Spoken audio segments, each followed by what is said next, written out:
ये समझना इतना मुश्किल क्यों लग रहा है विपक्ष के नेताओं को, खासकर वो विपक्ष के नेता जो अभी तक सवाल खड़ा किया करते थे, जगदीप धनखड़ साहब को लेकर बहुत सारे आरोप लगाया करते थे, उनकी मिमिक्री किया करते थे, आज उनके इस्तीफे पर उनको फिशी क्या लग रहा है? नहीं, मुझे नहीं लगता कि आज भी आज जो सवाल किए जा रहे हैं वो सत्ता पक्ष और उनकी क्या भूमिका हो सकती है इस पे किए जा रहे हैं।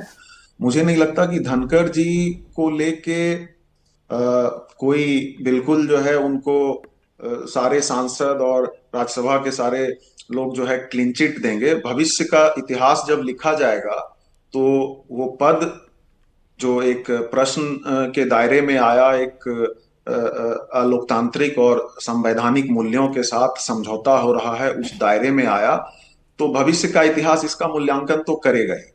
अभी तो मैं उनके अच्छे स्वास्थ्य की कामना करता हूं। उन्होंने स्वास्थ्य के आधार पे अपना इस्तीफा दिया है, लेकिन सवाल ये उठता है कि स्वास्थ्य कितना खराब हुआ था। क्या वो सचमुच में बिल्कुल पद नहीं संभाल सकते थे, या कुछ दिनों का आराम उनको चाहिए था? तो डिप्टी चेयरमैन साहब हरिवंश नारायण जी वो संभालते और उसके बाद वो दोबारा से रिज्यूम कर सकते थे। खैर, ये मुझे लगता है कि चूंकि ये कारण उन्होंने स्वास्थ्य दिया है तो इस पे ज्यादा कुछ होता नहीं है बात करने का। हमें तो उनकी तरफ से जो आया है अरे उसी को नहीं सर, मानना लेकिन पड़ेगा, लेकिन इसमें अगर बीजेपी की इतनी क्या सी ही भूमिका बात थी है? कि स्वास्थ्य पर बात करने लायक कुछ है नहीं, इसके आगे हम और कुछ क्या बात करें, तो फिर आज नहीं सुबह नहीं, से जो नेताओं के बयान आ रहे हैं ना रविशंकर जी, फिर वो नहीं आते ना। फिर आप सभी मैं कहते हैं कि उसी पे चलिए स्वास्थ्य आना कारणों से चाहता उन्होंने हूँ। इस्तीफा दिया है, हम मुझे कंप्लीट उनके करने स्वस्थ दीजिए। होने की कामना करते हैं।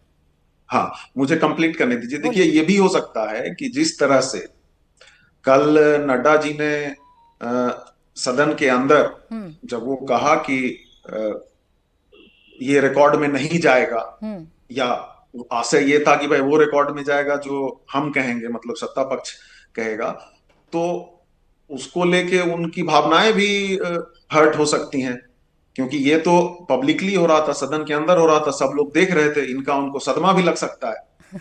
इसके अलावे एक आखिरी बात मैं और इसमें जोड़ना चाहता हूं। अभी से कुछ समय पहले जी धनखड़ जी ने खुद ही कहा था कि मैं सही समय पे रिटायर करूंगा, जी और वो समय आएगा अगस्त 2027। ठीक।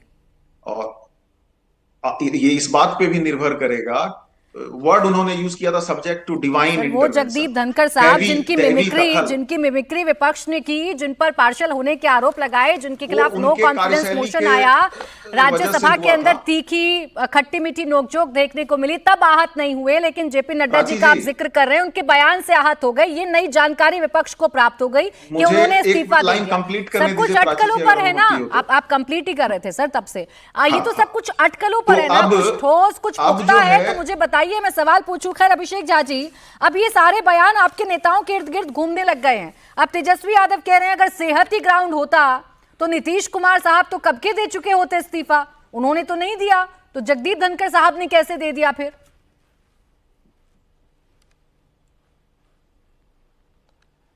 तेजस्वी यादव जी इस बात को कैसे समझेंगे? अगर तेजस्वी यादव जी ये बात माने कि सेहत ग्राउंड है किसी पद से इस्तीफा देने के लिए, तो सबसे पहले तेजस्वी यादव जी को अपने पिता लालू प्रसाद यादव जी का इस्तीफा लेना चाहिए था, जो कि इतने बीमार चल रहे हैं और उनकी बीमारी की वजह से ही वो आज जेल से बाहर हैं, एक तरह से पेरोल पर हैं, जिनको किडनी ट्रांसप्लांट तक की ज़रूरत पड़ी है। तो ऐसे व्यक्ति तो भाई पार्टी चलाने में सक्षम नहीं है, पार्टी की मीटिंग्स में नहीं जा पाते हैं, बिहार नहीं घूम पाते हैं। तेजस्वी जी को पहले लालू जी का इस्तीफा मांगना चाहिए, या लालू जी का इस्तीफा दिलवा देना चाहिए, उसके बाद ऐसी बातें करनी चाहिए। लेकिन सवाल तो सेहत को लेकर फिर से आ गया ना अभिषेक जी। अगर सेहत ही ग्राउंड है तो फिर तो न जाने कितने नेताओं के इस्तीफे की झड़ी लग जाएगी। नहीं भाई, आप ये कौन तय करेगा?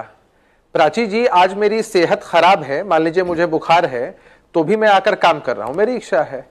और किसी के सर में थोड़ा सा दर्द होता है, वो रेस्ट में चला जाता है।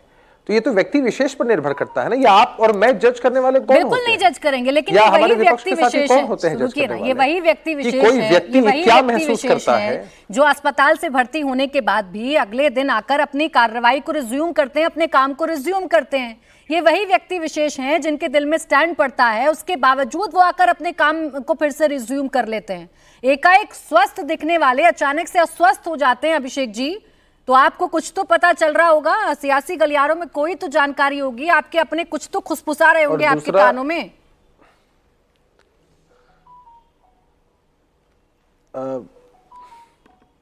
फिर वही बात है, पॉलिटिकल पार्टीज के अंदर जो बातें चलती हैं, रणनीति चलती हैं, वो हमारे मीडिया के साथी सूत्रों के माध्यम से कई बार ब्रेक करते हैं।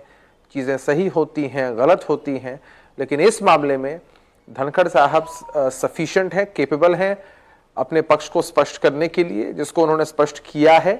और हर इंसान के मनोभाव की कद्र होनी चाहिए, हर कुछ का ऑपरेशन नहीं होना चाहिए। आज लग नहीं रहा अभिषेक जी कि मैं राजनीतिक दल के प्रवक्ता से बात कर रही हूँ। आज का टॉपिक ऐसा हो गया ना कि ऐसा लग रहा है कि आज मैं राजनीतिक दल के प्रवक्ता से बात ही नहीं कर रही हूँ। आज तो आप गोल गोल घुमा भी नहीं पा रहा है मुझे।